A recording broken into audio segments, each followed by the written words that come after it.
earbuds have basic controls. You can press the button once to pause and play the track. You can reject and answer calls.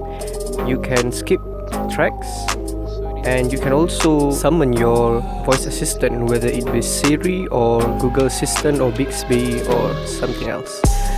But unfortunately, you cannot control the volume on these buds.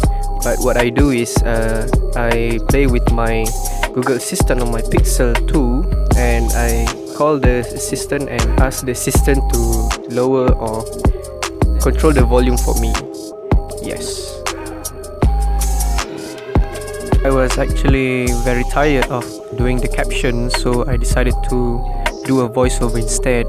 The earbuds have Bluetooth 5.0, so when you get them out of the box, they instantly pair with each other, and then you can just pair it with your phone.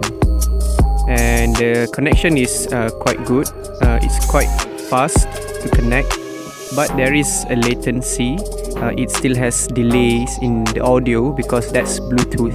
I would definitely recommend this to whoever who wants to try true wireless earbuds with a fairly cheap price without compromising on quality. Yes, and I guess that's it for today. See you in my next video, and thank you.